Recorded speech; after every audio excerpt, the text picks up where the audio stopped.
ஆட்சிக்கு வந்தால் புதிய பென்ஷன் திட்டத்தை ரத்து செய்து பழைய பென்ஷன் திட்டத்தை நடைமுறைப்படுத்தும் என்று சொல்லியிருந்தாங்க. அரசு ஊழியர் ஆசிரியருடைய மிக வாழ்வாதாரமான இருக்கக்கூடிய மிக முக்கியமான கோரிக்கை என்பது புதிய பென்ஷன் திட்டத்தை ரத்து செய்யும் அப்படிங்கிறது தான்.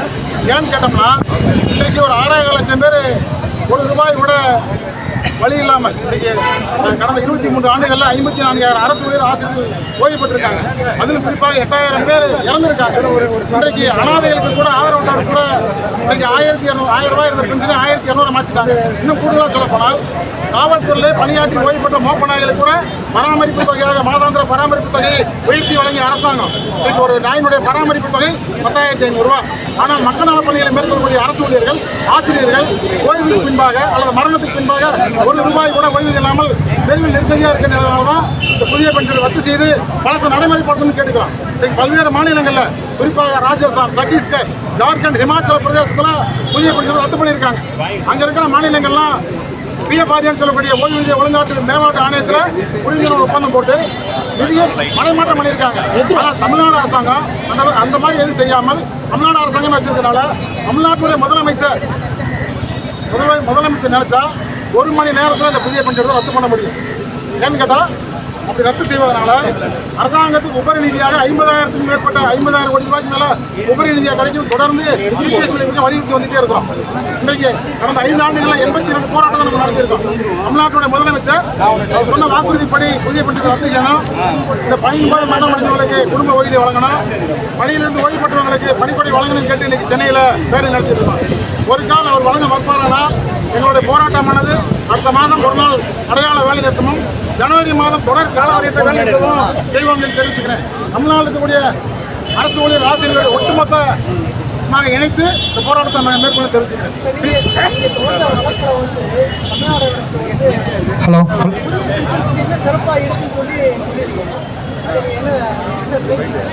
அப்பட்டமான தவறான ஒரு விஷயம் சார். நீங்கள் ஒரு திட்டத்தை நடைமுறைப்படுத்தும் போது இந்த திட்டத்தை நடைமுறைப்படுத்தினாலும் இத்தனை கோடி ரூபாய் செலவுன்னு சொல்லணும். நாங்கள் தொடர்ந்து சொல்கிறோம் சிபிஎஸ் ரத்து பண்ணிங்கன்னா 50,000 கோடி ரூபாய் உபரி நிதி கிடைக்குன்னு சொல்கிறோம். நீங்கள் எந்த வகையில் சிறப்புன்னு சொல்லணும். இன்றைக்கு சட்டமன்ற உறுப்பினர்கள் ஒரு நாள் சட்டமன்ற உறுப்பினராக இருந்தாங்க. கடந்த 2014 அவங்களுடைய பென்ஷன் 12,000 ரூபாய். இந்த 10 ஆண்டுகளில் 300% உயர்வுங்கிறது சட்டமன்ற உறுப்பினருக்கு உயர்த்தி கொடுத்துருக்காங்க. ஒரு நாள் சட்டமன்ற உறுப்பினராக 35,000 பென்ஷனை சேர்த்துக்கிறேன். இன்னைக்கு எங்களுக்கு திட்டம் நல்ல திட்டம்னா சட்டமன்ற உறுப்பினர் மட்டும் இல்லை, நாடாளுமன்ற உறுப்பினர்கள், அமைச்சர்கள், முதலமைச்சர் உள்ளிட்ட கவர்னர் உள்ளிட்ட அனைவருக்கும் புதிய பென்ஷன் நடைமுறைப்படுத்த அதுதான் சரியா இருக்கும். நீங்க அவர் சொல்ற வாதம்ங்கிறது மிக தவறான வாதம். இந்த நிதியை என்ன நோக்கத்துக்காக பிடிச்சிங்க? சிபிஎஸ் சொல்லக்கூடிய பென்ஷன் என்ன மாதாந்திரமாகவோ அல்லது குறிப்பிட்ட காலமுறை இடைவெளியில் ஒரு குறிப்பிட்ட தொகையை தொடர்ந்து வழங்குறதுக்குள்ள பென்ஷன். இது எங்க பென்ஷன் தராங்க? இது சிபிஎஸ்ங்கிற சொல்லக்கூடிய சீட்டிங் பென்ஷன் ஸ்கீமா. இதில் முழுமையாக அப்படித்தான் சொல்றோம். அதனால அரசாங்கம் கோர்ட்டில் சொல்லியிருக்காங்க. அந்த கோர்ட்டில் சட்டத்தில் கண்டிப்பாக சொல்றோம்.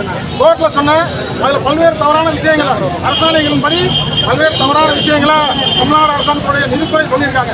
அதில் இருக்கக்கூடிய தவறான விஷயங்களை வருகின்ற 4ஆம் தேதி டிசம்பர் மாதம் 4ஆம் தேதி நடக்கக்கூடிய அந்த 15 உயர்நீதிமன்ற அமர்வில் நாங்கள் எங்களுடைய கருப்பு வார்த்தை எடுத்துக்கொள்வோம். அண்ணா, தொடர்ந்து நீங்களும் போராட்டம் பண்ணிட்டு தான் வர்றீங்க. நீங்கள் ஒவ்வொரு முறையும் சொல்கிறீங்க.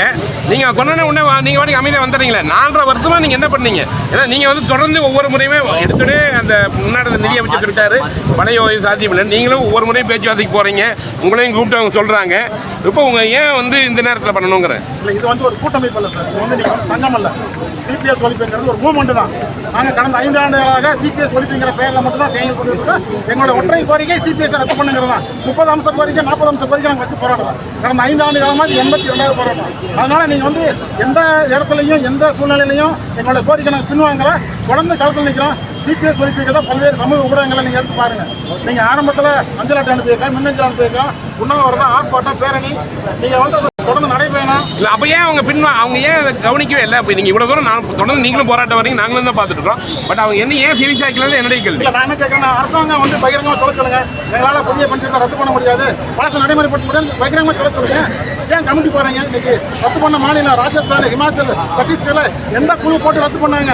தமிழ்நாட்டில் மட்டும் கடந்த 2016 நம்ம ஜெயலலிதா ஒரு குழு போட்டாங்க, சாந்தாசீரன் தலைமையில். அந்த குழு முடிஞ்ச பின்னாடி ஸ்ரீதர் தலைமையில் கமிட்டி போட்டாங்க. 2017 அன்னைக்கு எடப்பாடி பழனிசாமி முதலமைச்சர்கிட்ட அறிக்கை கொடுத்து இன்று வரை பொது வழியில் அந்த அறிக்கையை வெளியிடலை. இன்றைக்கு இருந்த இதே ககன்தீப் சிங் தலைமையிலான அந்த அறிக்கை குழுவானது அந்த இடைக்கால அறிக்கை யார்கிட்ட கொடுத்தாங்க? ஏன் சொல்ல மாட்டேங்கிறீங்க? அந்த இடைக்கால அறிக்கையை உங்களுக்கு தைரியம் இருந்தால் பகிரங்கமாக வெளியிடுங்க.